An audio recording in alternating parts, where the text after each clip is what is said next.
may mga manok na nakakagala dito, no? Ano sila, yung malaya silang nakakagala, nasa bukid sila, naghahanap ng bulate, insekto, uod, suso o tadpole o maliliit na palaka na pwede lang na makain. Ayun sila, oh. Ang lawak ng kanilang pwedeng gagalaan. Oh, yung isa na ano pa, nahuhuli pa, oh, yun, oh. Busy dun sa kabila. Oh. 'Di ba? Ang ganda ng tanawin. Talaga naman pong special ang lugar. Ang ganda ng bukid, no? Kita mo naman. Kita ba sila kahit malayo? Kumakain. Zinom ko. Hindi lang sa mga damuhan, pati sa mga bagong ararong bukid.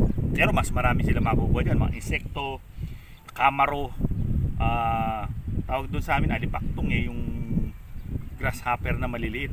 Balang sa iba. Diba? Galing.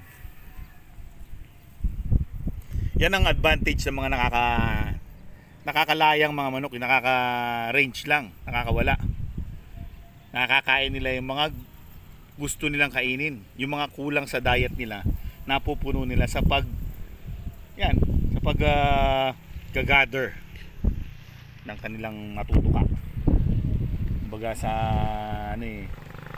nakaka-forage sila, forage.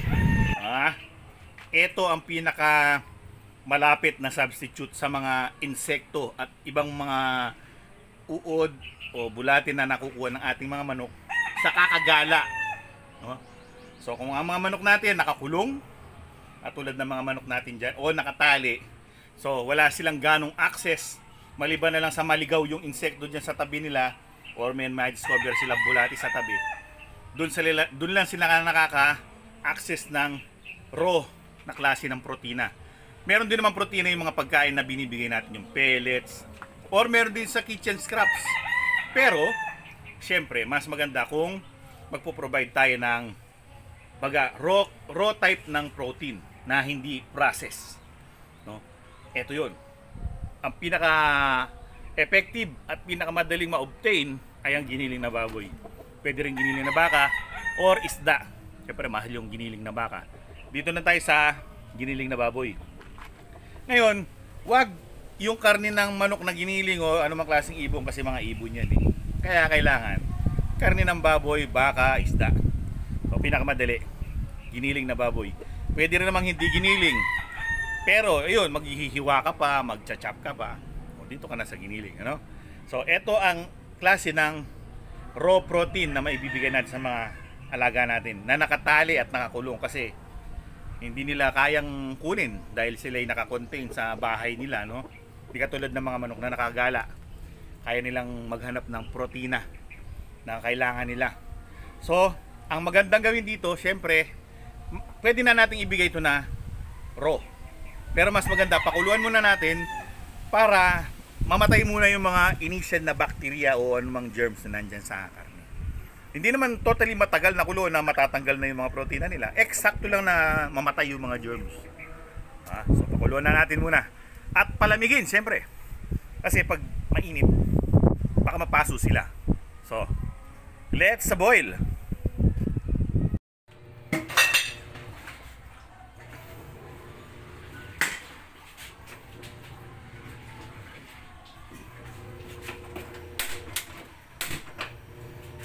Okay. So, tatakpan muna natin para kumulo muna.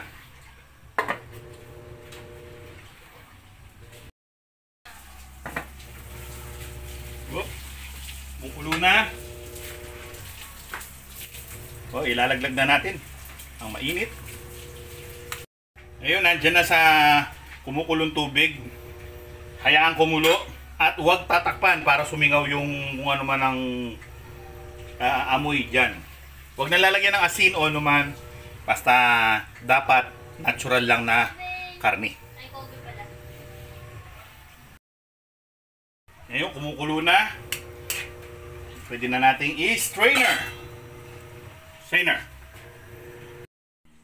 O, strainerin lang yung karne.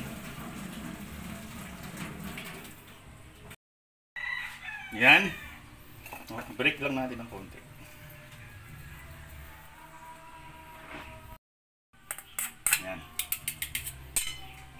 Papalamigin lang yan. Pag malamig na, pwede nang ibigay sa mga alagang manok.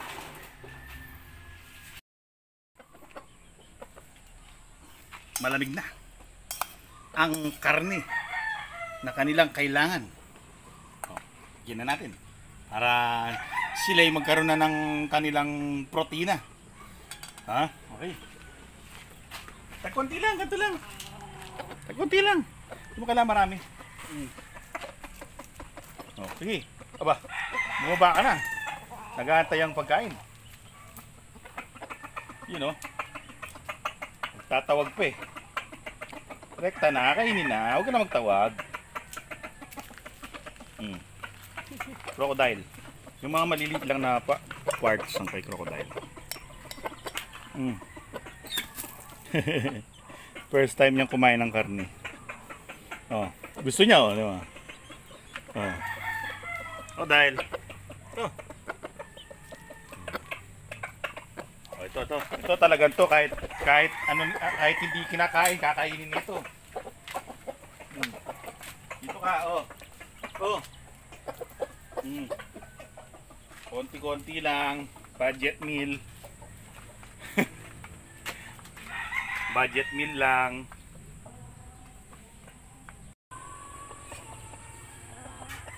Oh. Ayan sila. Nasa pen, breeding season. Siyempre hindi naman yan sila pwedeng pinapawalan dahil nagbe-breed sila. So kailangan naka-enclose muna sila. Kinukuha namin yung mga itlog kasi naghabilin si Tito Manny para meron siyang magiging mga brown eggers. Ngayon, katulad niyan, nakalagak sila diyan, naka-confine sila sa isang space. Medyo malawak din pero wala silang magiging access ng mga insekto diyan. Maliban na lang kung ayun nga, may mapadpad na insekto or may ma-discover silang bulate o anay. Yan, yun lang ang mga pag-asa nila. Pero dahil tayo ay isang malugod, napakalugod na may-ari ng mga manok, dahil mahal na mahal sila, oh, isang tablespoon kada yun oh. Yeah. Kain kayo ng karne.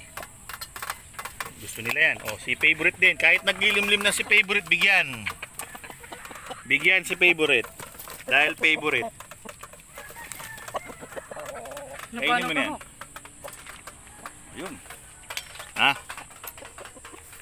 Hindi naman natin sila papasawaan ng karne dahil sa, di ba, medyo kahit papano eh mapunan lang yung kanilang protein requirement na hindi nila nakukuha sa kanilang bahay. Kasi kailangan ng gala, ng total gala para sa kanilang protina. Ngayon, meron pa tayong mga special doon, mga VIPs. Pupuntahan natin. Yun talaga kailangan pinapakain na karne dahil sa VIP sila. Oh, let's go. Ang mga VIP. So konti rin, ganun din, parang yung mga brown eggers lang din. Baba. Gutom na gutom ah. Protein na protein ah. Dagdag pa yung isa. Ito pa isa.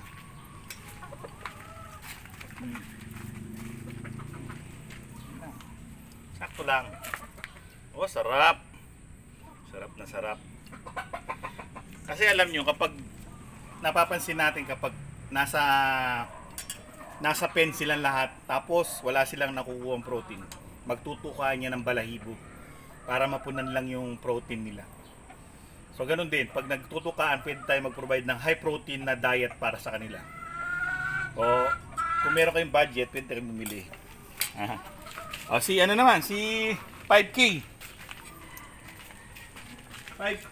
5K dudong pogi-pogi. Yun. Siyempre magtatawag. Pamacho eh. Di ba?